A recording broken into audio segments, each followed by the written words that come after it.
श्री स्वामी समर्थ खरा स्वामी भक्त या यूट्यूब चॅनलवर मी तुम्हा सर्वांचे स्वागत करते। स्वामी तुमच्या सर्व चांगल्या इच्छा पूर्ण करोत हीच स्वामींचरणी प्रार्थना। आज आपण श्री दत्तगुरूंच्या जन्माची कथा ऐकणार आहोत। अत्री मुनींची पत्नी अनुसूया ही अत्यंत पतिव्रता व साध्वी स्त्री होती। ती आश्रमात पतींच्या सानिध्यात राहून पतींची उत्तम प्रकारे सेवा करीत असे। तसेच आश्रमात येणाऱ्या प्रत्येक अतिथीचे मोठ्या प्रेमाने व आदराने स्वागत करी। वेळी अवेळी आलेल्या पाहुणा अनुसूयेच्या आश्रमातून कधी उपाशी पोटी गेला नाही किंवा रिक्त हस्ताने गेला नाही। तिचा हा आचार पाहून प्रत्यक्ष सूर्य सुद्धा तिला भिवून वागे। अग्नी तिच्या पुढे शीतल होई, पवन तिच्या पुढे नम्र होई। तिच्या शापाच्या भयाने सारी पंचमहाभूते तिच्या पुढे थरथर कापत। एवढा तिच्या पतिव्रत्याचा प्रभाव। पतीबद्दल तिच्या ठाई असलेली अनन्य भक्ती व लोकांबद्दल असलेला अत्याधिक आदर यामुळे तिचं नाव पतिव्रता स्त्री म्हणून प्रसिद्ध झाले। ही वार्ता अर्थात नारद मुनींच्या सुद्धा कानावर गेल्याशिवाय राहिली नाही। नारदांचे नाव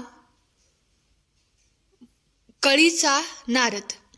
तेव्हा ही वार्ता त्यांनी वैकुंठाला जाऊन विष्णूची पत्नी श्री लक्ष्मीला सांगितली। पार्वती पुढे म्हणजेच शंकराच्या पत्नी पार्वती पुढे अनुसूयेच्या पतिव्रत्याचे गुणगान गायले। सावित्री पुढे म्हणजेच ब्रह्मदेवांची पत्नी सावित्री पुढे तिच्या आदरातिथ्याचे गुणगान गायले। तेव्हा साहजिकच त्यांना या अनुसूयेबद्दल मत्सर वाटू लागला। ही अनुसूया मानव व आपण देवी। तेव्हा या अनुसूयेचे वर्चस्व आपणावर उपयोगी नाही। तेव्हा हिचे सत्वहरण करावे असा त्यांच्या मनात विचार आला आणि हा विचार त्यांनी आपापल्या पतीजवळ बोलून दाखविला। तेव्हा त्या त्रिमूर्ती म्हणजेच ब्रह्मा विष्णू महेश क्रोधाने संतप्त झाल्या आणि म्हणाल्या, ती पतिव्रता कशी आहे ते आम्ही पाहतो व तिचा व्रतभंग आम्ही जरूर करतो। अशी प्रतिज्ञा करून ते तिघे मिळून मृत्यूलोकात यावयास निघाले। त्या तिघांनी ब्राह्मणांची रूपे घेतली। शुभ्र धोतर, अंगावर रेशमी उपरणे, यज्ञोपवीत आणि हातात कमंडलू अशा थाटात ते तिघे अत्री मुनींच्या आश्रमात आले। भर दुपारची वेळ, ऊन होते। अशा वेळी आपल्या आश्रमात आलेले ब्राह्मण अतिथी पाहून अनुसूयेने त्यांना मोठ्या आदराने बसावयास आसन दिले। त्यांचे चरण धुतले व भक्तिभावाने त्यांचे पूजन केले। त्यांना पाटावर बसून जेवण वाढले। पण तिला अतिथी म्हणाले, आम्ही लांबून आलो असून तुझे सुंदर रूप पाहून आम्हास इच्छा झाली आहे की तू विवस्त्र होऊन आम्हास अन्न वाढावे। आसनी बैसता सत्वर, मनती शुदा लागली फार।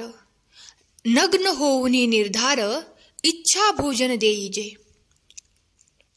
हे वचन ऐकताच अनुसूया चिंतन करीत मनात म्हणाली, हे कोणी कार्णिक पुरुष माझे सत्व पाहण्याकरिता आले असावे।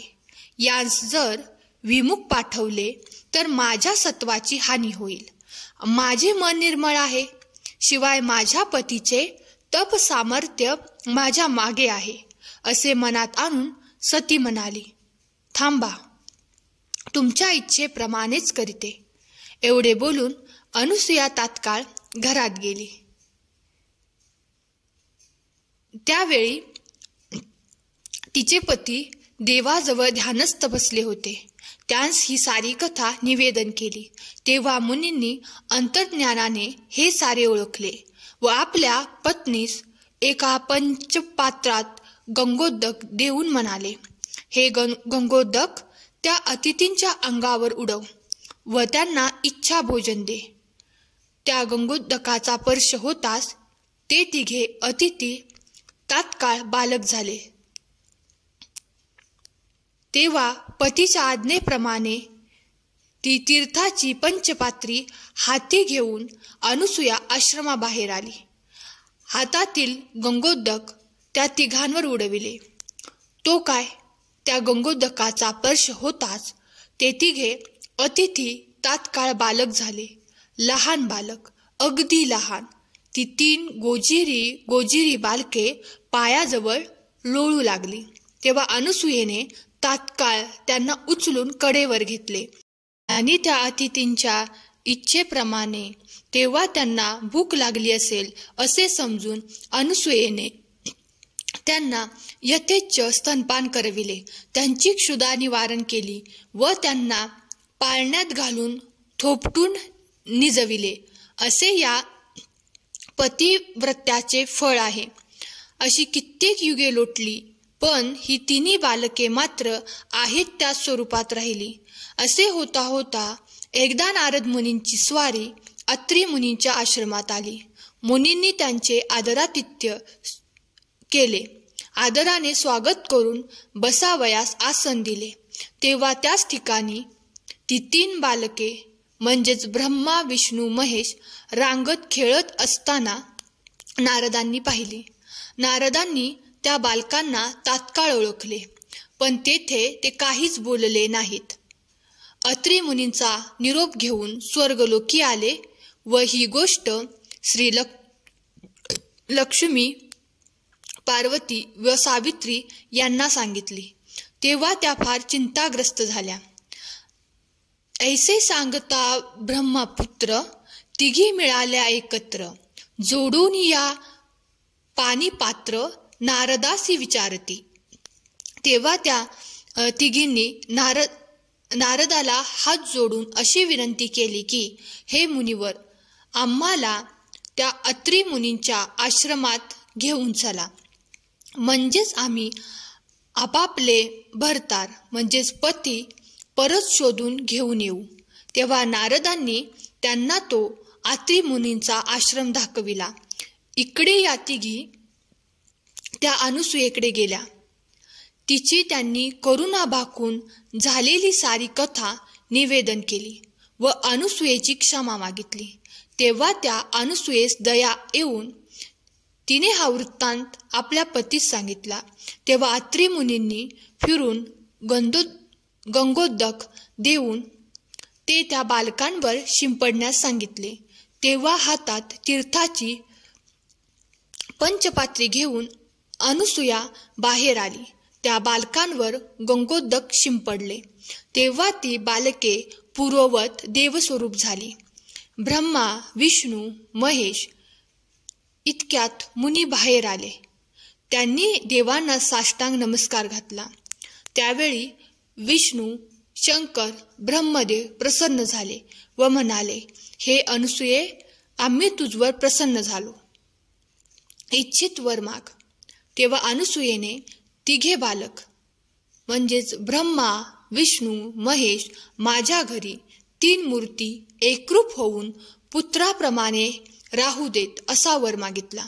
तेव्हा तथास्तु असे म्हणून देव अंतर्धान पावले आणि बालकृपातील श्री दत्त महाराज आत्री आश्रमात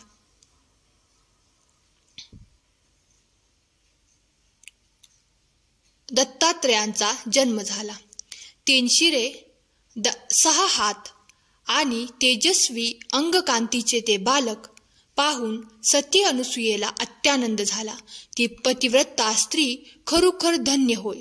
तेव्हापासून आज तागायत मार्गशीर्ष शुक्ल पौर्णिमेला प्रदोषकाळी दत्तांच्या देवालयात दत्त जयंतीचा उत्सव प्रतिवर्षी साजरा होतो. अशी होती दत्त जन्माची कथा. आपणास हा व्हिडिओ आवडला असेल तर व्हिडिओस लाईक करा आणि शेअर करा. आणि आजचा हा व्हिडिओ तुम्हाला कसा वाटला हे कमेंट बॉक्समध्ये आम्हाला नक्की सांगा. श्री स्वामी समर्थ.